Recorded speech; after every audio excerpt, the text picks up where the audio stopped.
विज्ञान के चमत्कार या विज्ञान वरदान या अभिशाप, इस प्रकार के टॉपिक पर आपने स्कूल के दिनों में निबंध जरूर लिखा होगा। आमतौर पर हर किसी से इस प्रकार के टॉपिक पर निबंध लिखवाया गया है, यानी कि विज्ञान पर। तो विज्ञान पर इस प्रकार की बातें जरूर होती रहती हैं कि विज्ञान हमारे लिए अच्छा है या बुरा है। इन सारी बातों को दरकिनार करते हुए यह बात जरूर महत्वपूर्ण हो जाती है कि विज्ञान हमारे लिए जरूरी है। अच्छा बुरा तो है ही, दोनों बातें हैं, लेकिन जरूरी है, इसमें कोई दो राय नहीं है।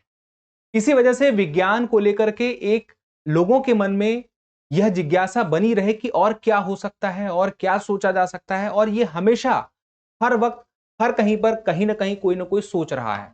ना सिर्फ भारत में, भारत के बाहर दुनिया के सभी देशों में यही सोचने की एक जिज्ञासा की वजह से ही हम देखें तो हजारों लाखों सालों के इतिहास में हम आज इतने उन्नत हो गए हैं कि आप घर बैठे मुझे सुन रहे हैं और मैं इतनी दूर से आप तक पहुंच पाया हूं। तो ये विज्ञान की खासियत तो है ही, और विज्ञान को जितना तवज्जो दिया जाएगा तभी विज्ञान उतना और ज्यादा चमत्कार करेगा। और तवज्जो देने का मतलब यह है कि लोग उसकी तरफ आकर्षित हों। आकर्षित करने के अलग अलग प्रयास होते हैं, उन्हीं प्रयासों में से एक है विज्ञान को एक दिवस के रूप में मनाना, और उस दिन विज्ञान को इस तरह से देखना कि विज्ञान को लेकर के हम सब आकर्षित होकर कुछ और बेहतर कर सके। इसी बात को ध्यान में रखते हुए हमारे देश में विज्ञान को लेकर के दिवस मनाया जाता है। नाम है नेशनल साइंस डे, राष्ट्रीय विज्ञान दिवस।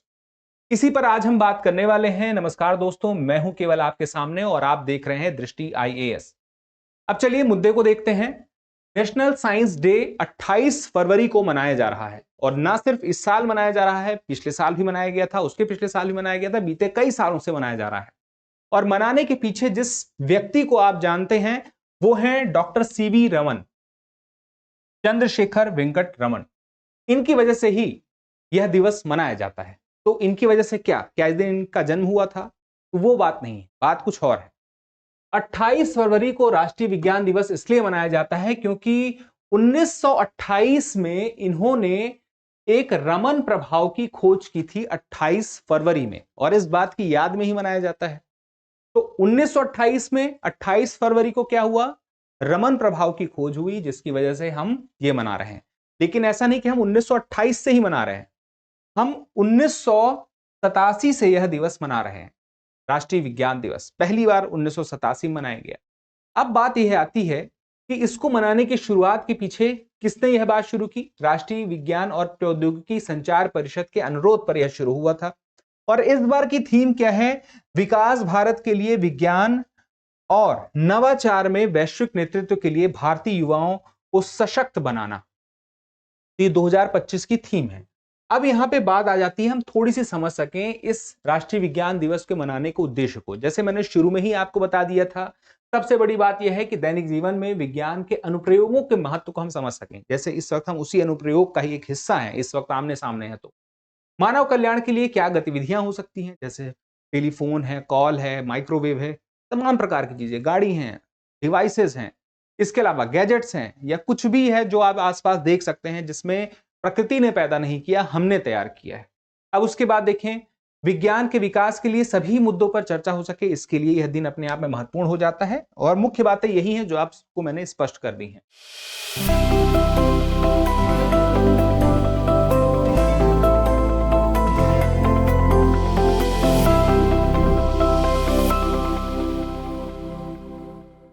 लेकिन रमन प्रभाव क्या है?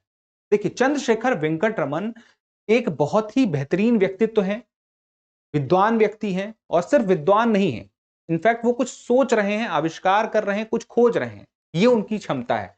तो 1988 में जब ये रमन प्रभाव खोजते हैं तो ऐसे ही नहीं खोज लेते हैं, उसके पीछे की वजह थी। वजह यह थी कि एक बार भूमध्य सागर से वो जा रहे थे और उन्होंने समुद्र को देखा, तो समुद्र को देखने में उन्हें दिखाई दिया कि वह नीला दिखाई दे रहा है। लेकिन जब वो ग्लास में पानी समुद्र का आता है तो उसका रंग वैसा नहीं दिखता नीला जैसे समुद्र में दिखाई दे रहा है। तो ऐसा क्यों हो रहा है? उसके पीछे की वजह थी। उसके पीछे की वजह जो आमतौर पर उस वक्त व्याख्या दी जाती थी वो ये कि आसमान का रंग नीला है और उसकी वजह से समुद्र हमें नीला दिखाई देता है। लेकिन ये बात उतनी स्पष्ट नहीं हो रही थी जितनी स्पष्ट होने की जरूरत थी। फिर उन्होंने यह रमन प्रभाव बताया जिससे चीजें बेहतर तरीके से स्पष्ट हुई। देखिए, अब यहां क्या है, प्रकाश की तरंग दैर्ध्य में होने वाला एक परिवर्तन है जब प्रकाश की किरण अणुओं द्वारा विक्षेपित होती है। अब देखिए, किसी ट्रांसपेरेंट पदार्थ से, जैसे जल ट्रांसपेरेंट है, या किसी प्रिज्म से जहां पर कोई कण ना हो, कोई धूल ना हो, और वहां से जब प्रकाश निकले तो उसकी वजह से क्या होगा, उसके तरंग दैर्ध्य में परिवर्तन आएगा। देखिए, क्योंकि उस पदार्थ के अणु हैं, उनसे वह प्रकाश टकराएगा, और जब प्रकाश उनसे टकराएगा तो ऊर्जा का आदान प्रदान होगा, तो ऊर्जा में परिवर्तन होगा, जिसका असर देखने को मिल सकता है तरंग दैर्ध्य में एक परिवर्तन हो जाएगा। जब वो टकराव हो रहा है उस कण का और उस प्रकाश से, और वो क्योंकि ट्रांसपेरेंट है तो सीधी सी बात है प्रकाश आगे जाएगा, लेकिन बहुत सारा प्रकाश तो उसी तरंग दैर्ध्य में निकल आएगा, लेकिन कुछ मात्रा में प्रकाश जो है उसमें तरंग दैर्ध्य में परिवर्तन होगा। अब तरंग दैर्ध्य में परिवर्तन होगा जिसकी वजह से प्रकाश का अलग रंग भी दिखाई। अब देखिए, इसको ऐसा समझ लीजिए कि जब इस प्रकार से होता है, जैसे पानी में प्रकाश गया और उसके बाद कुछ मात्रा में तरंग दैर्ध्य में परिवर्तन देखने को मिलता है, तो एक जो विक्षेपित होने वाली बात थी, जो प्रकाश विक्षेपित हुआ, वह नीले रंग में क्यों हुआ? उसके पीछे की वजह थी कि तरंग दैर्ध्य उसकी जो थी कम थी। तरंग दैर्ध्य जैसे लाल रंग की ज्यादा होती है, नीले की कम होती है। तरंग दैर्ध्य जब कम थी तो इसका मतलब क्या है, तरंग दैर्ध्य किसी तरंग की लंबाई को बनाता है। जैसे ये देख लीजिए तरंग है, ठीक है, तो ये श्रृंग है और इसको बोलते हैं गर्त, और ये आगे का दूसरा श्रृंग है, तो दो श्रृंगों के बीच की दूरी हो गई तरंग दैर्ध्य। तो ये कम थी, अब ये कम थी, आवृत्ति ज्यादा थी, यानी कि आवृत्ति का मतलब क्या है, ऊर्जा ज्यादा थी, तो जिसमें ऊर्जा ज्यादा है वो ज्यादा दिखेगी, तरंग दैर्ध्य कम थी। अब यहां पे देखिए हुआ क्या, जैसे मान लीजिए कि एक गुब्बारा है, उसमें आपने एक खास रंग का पानी डाला, और एक गुब्बारा एक खास रंग का पानी डाला, आपने दीवार पे उसको फेंका, तो जिस गुब्बारे को आपने ज्यादा तेजी से फेंका है वह ज्यादा, उसका प्रकीर्णन ज्यादा होगा, मतलब उसका पानी ज्यादा फैलेगा।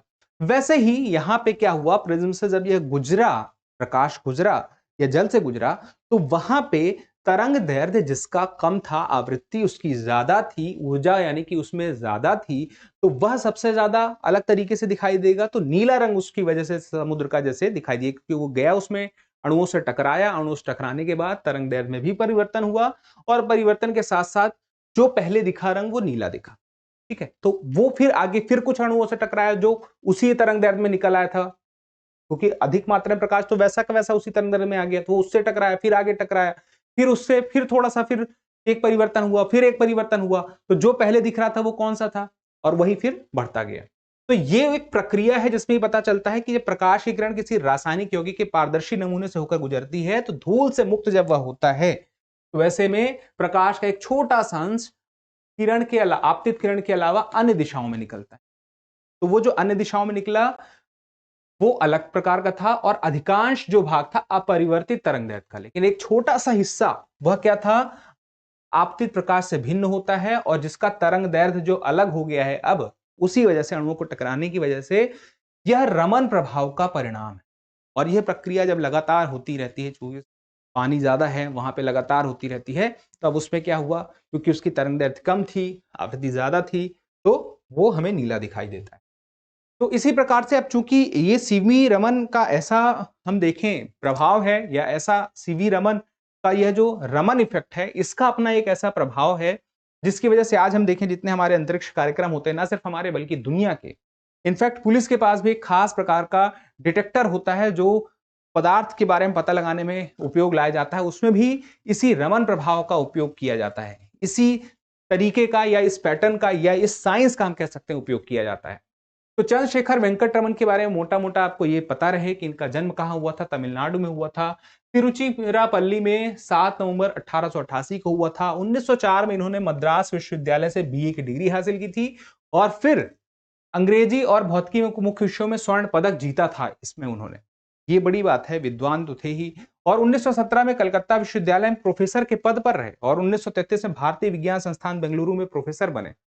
ये तो बात है इनकी एकेडमिक की, लेकिन अभी देखिए इन्हें एक खास तरह से हम देखें तो इस तरह से जान सकते हैं कि भारत में ऐसे वैज्ञानिक ये रहे जिन्हें साइंस में पहली बार अगर किसी को नोबेल मिला तो यही व्यक्ति है। इनफैक्ट एशिया के स्तर पर भी हम कह सकते हैं। तो 1932 में इन्होंने एक क्वांटम फोटॉन स्पिन की भी खोज की थी। अब क्वांटम फोटॉन स्पिन क्या है? क्वांटम फोटॉन स्पिन इस प्रकार से है, जो अणु के अंदर जैसे इलेक्ट्रॉन है, अणुओं के अंदर जाएंगे और अंदर जाएंगे तो इलेक्ट्रॉन है, इलेक्ट्रॉन के अंदर की जो गति होती है, कोणीय गति होती है, उससे संबंधित अध्ययन के बारे में इसमें जानकारी मिलती है। इसके अलावा भौतिकी के अलावा भारतीय शास्त्रीय संगीत में भी इनकी रुचि थी, तो वहां पर भी इन्होंने कुछ खास किया, कई वाद्य यंत्रों के बारे में अध्ययन किया। इसके अलावा इन्होंने एक यांत्रिक वायलिन का आविष्कार किया था, जो अपने किस्म में अलग किस्म का था। अब उनकी कुछ उपलब्धियों के बारे में जानने से पहले एक महत्वपूर्ण जानकारी यह है कि दृष्टि आईएएस का नया सेंटर है नोएडा सेक्टर 15 में। अगर आप वहां से अपनी तैयारी को देना चाहते हैं, धार यूपीएससी की तैयारी को, तो आप एडमिशन ले सकते हैं, क्योंकि एडमिशन प्रारंभ है हिंदी माध्यम के लिए भी और अंग्रेजी माध्यम के लिए। बैच क्या है? ISGS foundations prelims plus mains. अब इस बैच की खासियत क्या है? खासियत यह है कि जब आप अपनी तैयारी को समग्र रूप से करना चाहते हैं, यानी कि प्रीलिम्स और मेंस को मिला करके बेसिक से एडवांस तक करना चाहते हैं, जहां आप अपनी तैयारी शुरू से शुरू करना चाहते हैं और वहां तक जाना चाहते हैं जहां तक जाने की तैयारी में जरूरत है, पूरे सिलेबस को कवर करते हुए सरल भाषा में, तो उसके लिए फाउंडेशन कोर्स है आपके लिए सबसे बेहतर। तो अगर आपको कोर्स के बारे में जानकारी चाहिए या दृष्टि आईएएस के ऑनलाइन कोर्सेज के बारे में जानकारी चाहिए, जो कि दृष्टि लर्निंग ऐप में अवेलेबल हैं, उसके लिए आपको कॉल करना होगा 8750187501 पर। अगर आप इस नंबर पर कॉल करेंगे तो हमारे एक्सपर्ट्स आपको एग्जाम जो भी आपका सामने है उसके हिसाब से आपको सही राय दे देंगे। चलिए अब उसके बाद उपलब्धियों पर चर्चा कर लेते हैं। तो भारत रत्न भी इन्हें मिला हुआ है और इन्हें 1924 में रॉयल सोसाइटी का सदस्य चुना गया था। अब देखिए, नोबेल पुरस्कार कब मिला? 1928 में उन्होंने रमन इफेक्ट की खोज की थी, 1930 में मिला। भारत रत्न कब मिला? 1954 में मिला। अब आपके लिए एक छोटा सा सवाल है, भारत रत्न जो है 1954 में मिला है, ठीक है। अभी सवाल देखिएगा, सर्वोच्च नागरिक सम्मान है और इन्हें मिल रहा है 1954 में। पहली बार भारत रत्न किस वर्ष दिया गया था? इस सवाल का जवाब आप कमेंट करके जरूर बताइएगा, क्योंकि जब आप जवाब देते हैं तो हमें और बेहतर करने की प्रेरणा मिलती है। फिलहाल के लिए इतना ही, जल्दी मिलते हैं अगले एपिसोड में। तब तक के लिए क्या करना है? स्वस्थ रहना है, मस्त रहना है, पढ़ते रहना है। धन्यवाद।